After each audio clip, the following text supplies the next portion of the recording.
Congratulations on everything that you're doing. I mean, my gosh, you're the busiest guy in Hollywood. Yeah, well, at least my release schedule has been busy. How nice for that.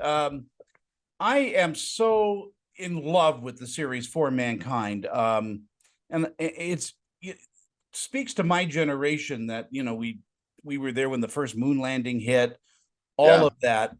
And to have this separation, because the Russians landed there first in the series, is a brilliant idea. Ron Moore is just a genius.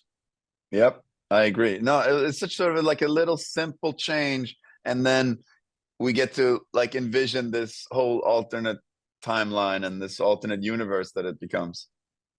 And your character, Edward, tell me a little bit about his evolution from season one to now in season four.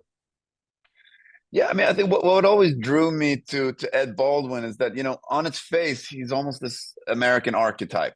And to me, that's in itself not that interesting. But what the show wanted to do and it started doing even in season one is sort of dismantling that archetype and showing that on the inside his inner life was everything but. And a person like Ed, losing his son and unable to deal with his emotions, his rage and his impulsivity.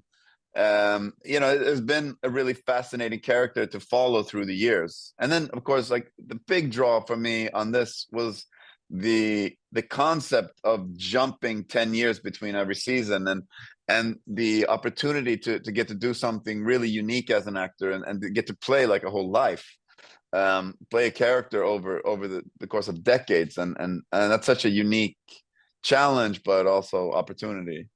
And not every actor, has that opportunity to explore a character over a period of time like this.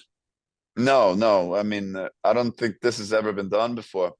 Hmm. And it's also, especially when we get into deeper into the seasons, that's the sort of the part of it that I was always most drawn to. So it's funny where the reason that you wanted to play a character, you have to wait like 5 years until you get to do it. That's never happened to me before either.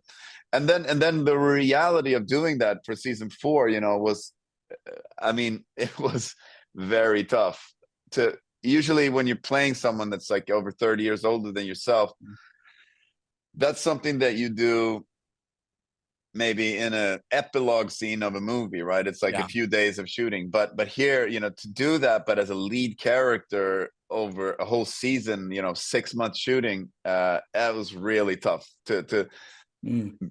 I mean, it really puts so much demand on the technical side of things and the makeup team and um they did an incredible job. If that's not on point, then basically the whole show falls apart. But also to have to get into that real physicality and to portray aging in that way, it's a big challenge. It's one of the hardest things you can do as an actor.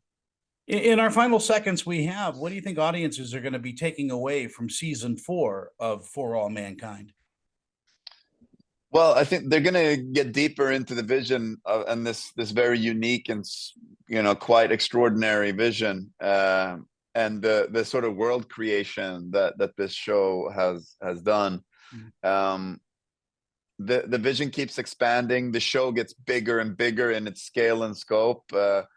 This show is now like one of the big shows on TV, where it takes place on several continents on Earth, and on the moon, on Mars, in space.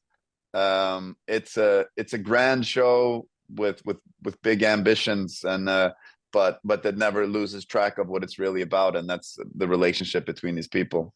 Joel, I want to thank you for your time. Thank you so much. It's always an honor to talk with you, and keep busy. Thanks, Tony. I will. I promise.